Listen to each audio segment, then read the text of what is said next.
तो चलिए शुरू करते हैं। आज का इतिहास का कक्षा एक का पाठ है यूरोपीय शक्तियों का भारत में आगमन। तो यूरोपीय शक्तियां भारत में कैसे हैं इसके बारे में हम लोग जानेंगे। पहला है व्यापारिक मार्ग। प्राचीन काल से ही भारत का विदेशों से संपर्क रहा है। 16वीं शताब्दी से भारत से व्यापार करने के लिए यूरोपीय शक्तियों ने भारत आना प्रारंभ किया, जिसमें पुर्तगाली, डच, फ्रांसीसी और ब्रिटिश प्रमुख थे। भारत और यूरोप के मध्य व्यापार जल थल द्वारा होता था। इन मार्गों की संख्या 3 थी। प्रथम मार्ग फारस की खाड़ी से होता हुआ समुद्री मार्ग था। इस मार्ग से इराक, तुर्की, वेनिस और जिनेवा से व्यापार होता था। दूसरा मार्ग लाल सागर से अलेक्जेंड्रिया का था, जहां से समुद्र द्वारा वेनिस और जिनेवा को जाया जाता था। तीसरा मार्ग मध्य एशिया से मिस्र और फिर यूरोप के लिए था। इस प्रकार यूरोप के सभी क्षेत्रों में भारत की वस्तुओं के वितरण के लिए वेनिस और जिनेवा प्रमुख व्यापारिक केंद्र थे। इटली ने भारत की प्रमुख वस्तुओं के व्यापार पर अपना एकाधिकार जमाए रखने के लिए यूरोप की शक्तियों के व्यापार में हिस्सेदारी को रोक दिया। 15वीं शताब्दी यानी कि 1453 ईस्वी में कुस्तुतुनिया पर तुर्कों ने अपना अधिकार कर लिया। अब तुर्कों ने यूरोप और भारत के मध्य पुराने सभी संचार के माध्यमों को बंद कर दिया। कुस्तुतुनिया नगर व्यापार मार्ग का प्रमुख द्वार था, अतः व्यापार के लिए यूरोप के व्यापारियों को कुस्तुतुनिया नगर पार करना ही पड़ता था। लेकिन तुर्कों द्वारा मार्ग पर कब्जा होने के कारण यूरोप और भारत के मध्य व्यापार को बहुत धक्का लगा। समुद्री मार्ग की खोज। अब यूरोप वासियों ने व्यापार के लिए नए समुद्री मार्ग की खोज करना आरंभ कर दिया। इन जगहों की खोज मात्र संभावनाओं के आधार पर थी, इसलिए कुछ नाविकों ने यूरोप के उभरते राज्यों के महत्वाकांक्षी राजाओं और रानियों को धन, धर्म और ध्वज के सपने दिखाए। धन, राज्य की आमदनी के लिए खजाना इकट्ठा करना, कीमती धातु, सोना, चांदी व मसालों के लिए फायदेमंद व्यापार से कर एकत्रित करने की संभावना थी। धर्म, ईसाई धर्म का दूर दराज इलाकों में प्रचार करना। ध्वज, यूरोप के राष्ट्रों का झंडा दूर दूर के उपनिवेशों पर फहराए, जिससे उनका साम्राज्य बढ़ेगा। कुतुबनुमा, यूरोप के राजाओं ने इन नाविकों की समुद्री यात्राओं का खर्चा वहन किया। इन नाविकों ने कुतुबनुमा की सहायता से रास्तों की खोज में लंबी समुद्री यात्राएं की। कुतुबनुमा के द्वारा दिशाओं का ज्ञान होता है।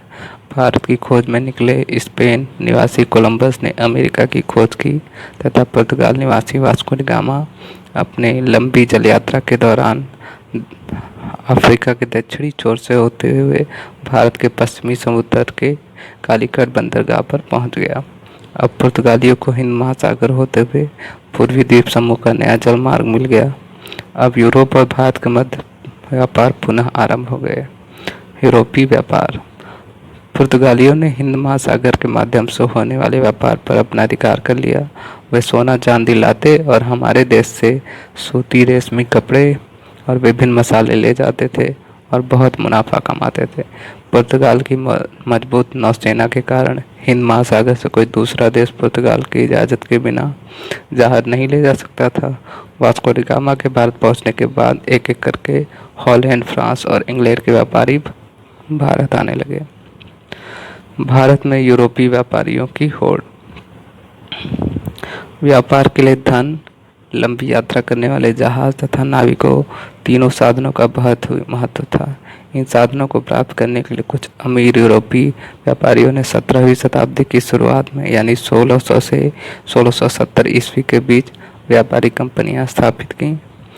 व्यापारिक कंपनियों का अर्थ है व्यापार में कई लोगों की हिस्सेदारी, शेयर जिसको कहते हैं, होती थी। सभी हिस्सेदार व्यापार में अपनी अपनी पूंजी लगाते थे। लगाई गई पूंजी के अनुपात में व्यापार से प्राप्त मुनाफे को आपस में बांट लेते थे। हॉलैंड में Dutch east India company, England में ब्रिटिश ईस्ट इंडिया कंपनी बनी और फ्रांस में फ्रेंच ईस्ट इंडिया कंपनी बनी। आज भी निजी कंपनियां इसी प्रकार पूंजी इकट्ठा करती हैं। व्यापारिक केंद्र फोर्ट विलियम, कोलकाता। भारत में सबसे पहले पुर्तगाली व्यापार करने आए। उन्होंने पश्चिमी समुद्री तट पर गोवा, दमन द्वीप में अपने व्यापारिक केंद्र स्थापित किए। विदेशी कंपनियों ने इन व्यापारिक केंद्रों को कोठी या फैक्ट्री कहा जाता था। फैक्ट्री कोठी। फैक्ट्री शब्द का प्रयोग अपने व्यापारिक केंद्रों में स्थापित कार्यालय अथवा कोठी से है। फैक्टर शब्द का अर्थ एजेंट है। कंपनी की ओर से कार्य करने वाले व्यापारी जिस कोठी में कार्य करते थे उसे फैक्ट्री कहा जाता था। यूरोपियों की बस्तियों के लिए भी सैनिक रखे जाते थे। कोठियों की रक्षा किलों की तरह होती थी और इन किलों की सुरक्षा के लिए यूरोपीय व्यापारियों के सशस्त्र सैनिक तैनात रहते थे। वास्को डी गामा के भारत पहुंचने के बाद एक एक करके हॉलैंड, इंग्लैंड और फ्रांस के व्यापारी जल के रास्ते भारत आने लगे। इस समय तक हिंदुस्तान के तो किसी भी शासक ने नौसेना तैयार करने के बारे में सोची तक नहीं थी। हॉलैंड निवासियों ने, जो डच कहलाते थे, कालीकट, कोचीन, नागापट्टनम तथा चिन्नू के व्यापारिक केंद्र खोले। फ्रांसीसियों ने मछलीपट्टनम, पांडिचेरी, चंद्रनगर, माही स्थानों में अपने व्यापार के प्रमुख केंद्र बनाए। अंग्रेजों ने अपने को केवल समुद्र तक ही सीमित नहीं रखा, बल्कि सूरत, कैम्बे, अहमदाबाद, आगरा, भड़ोच, पटना, कासिम बाजार स्थानों पर व्यापारिक केंद्र बनाए। भारत में यूरोप के सभी देशों के व्यापारी पुर्तगालियों के हाथ से व्यापार छीनने की होड़ में लगे रहते थे। उनकी कोशिश रहती थी कि वह भारत में कम से कम कीमत देकर सामान खरीद सके, फिर वह इस सामान को यूरोप में अधिक से अधिक दाम पर बेचकर खूब मुनाफा कमा सके। उन्होंने पाया कि सूरत, मसूलीपट्टनम, जिसका बदला बना मछलीपट्टनम जैसे बड़े बंदरगाहों पर जो सामान व्यापारियों द्वारा बिकने लाया जाता था वहाँ महंगा मिलता था। इसलिए यूरोप के व्यापारी गांव-गांव में अपना आदमी या एजेंट भेजकर सीधे कारीगरों से माल खरीदने की कोशिश में रहते ताकि सस्ता माल मिल सके। समय के साथ पुर्तगाली और नौसेना और किलों की ताकत अंग्रेज, डच और फ्रांसीसियों के कई मुकाबलों के कारण कमजोर पड़ गई। कुछ समय तक किसी एक का भारत के व्यापार पर अधिकार नहीं जम सका। विदेशी कंपनियों ने व्यापार लाभ के लिए साम, दाम, दंड व भेद के तरीके अपनाए। उन्होंने बादशाहों और राजाओं के पास अपने अपने प्रतिनिधि या दूत भेजे और भारत में खुलकर व्यापार करने की इजाज़त मांगी। अनुमति प्राप्त करने के लिए ये खुशामद भी किया करते थे। फलस्वरूप राजाओं ने अधिकार पत्र, फरमान जारी किए। व्यापारी के दूतों ने कुछ करों को न देने की छूट मांगी। इसके बदले में उन्होंने बादशाह और राजाओं को नवीन वस्तुएं भेंट की। सर थॉमस रो ने जहांगीर के दरबार की शान शौकत देखी तो उसने इस ईस्ट इंडिया कंपनी को सस्ती और खराब चीज़ें मुगल बादशाह को न देने की हिदायत दी। उसने सम्राट को अंग्रेजी दस्ताने दिए और इंग्लैंड में इस्तेमाल की जाने वाली बग्घी दी, जिससे जहांगीर प्रसन्न हुए। बग्घी। राजाओं के मन में आशा थी कि उनके राज्य का खजाना बढ़ेगा तथा करों में छूट देने से उनके राज्य में ज़्यादा व्यापार आकर्षित होगा और राज्य खूब फलेगा फूलेगा। इससे और अधिक कर मिलेगा। हिंदुस्तान के राजाओं के मन में यूरोपीय व्यापारियों की तरफ से मिलने वाली धमकी का असर भी था। पुर्तगाली नौसेना का मुकाबला दूसरे यूरोपीय देशों की सशक्त नौसेना ही कर सकती थी और हिंदुस्तान के जहाज़ों को पुर्तगालियों के खतरे से सुरक्षा की जरूरत थी। उपरोक्त मानचित्र के आधार पर हम अंग्रेज, फ्रेंच, पुर्तगाल और डच की फैक्ट्रियों की सूची बना सकते हैं। अंग्रेज, फ्रांसीसी व डच कहते व्यापार की छूट दोगे तभी हम हिंदुस्तानी जहाज़ों की सुरक्षा की गारंटी देंगे, नहीं तो मौका मिलने पर उन्हें लूटा व डुबोया जाएगा। इन नीतियों व स्थितियों का फायदा उठाकर यूरोप के व्यापारियों ने हिंदुस्तान में व्यापार से खूब लाभ कमाया। उन्हें कई टैक्स न देने की छूट मिली। ज़मीन खरीदकर उन्होंने अपने गोदाम, बंदरगाह बनाए और अपने अपने किले भी बनाए। और जानकारी के लिए अब कुछ तथ्य।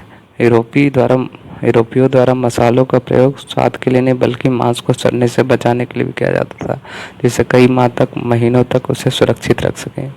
पुर्तगाल, इंग्लैंड, फ्रांस, हॉलैंड आदि यूरोपीय देशों का क्षेत्रफल, जनसंख्या और संसाधन भारत के एक प्रांत उत्तर प्रदेश के क्षेत्रफल, जनसंख्या और संसाधनों की तुलना में कम है। ये देश भारत से हजारों किलोमीटर की दूरी पर है। इन सबके बावजूद भारत इनसे हारा। जिस समय यूरोपीय देशों में तकनीक विकास जैसे घड़ी, छपाई के लिए प्रेस, तोप, बंदूक आदि बनाए जा रहे थे, उस समय हमारे देश के शासक इनसे अनभिज्ञ व अपरिचित थे। धनी व्यापारियों ने पैसा उधार देने के लिए बैंक की स्थापना की। इसके लिए वह शुल्क लेते जिसे ब्याज कहते थे। लोग अपना बैंक को में धन सुरक्षित रखते थे। पहला बैंक इटली वासियों का था। 17वीं शताब्दी में लंदन तथा आम्स्टरडम बैंक व्यवस्था वाली सबसे महत्वपूर्ण बनी है। आज यूरोप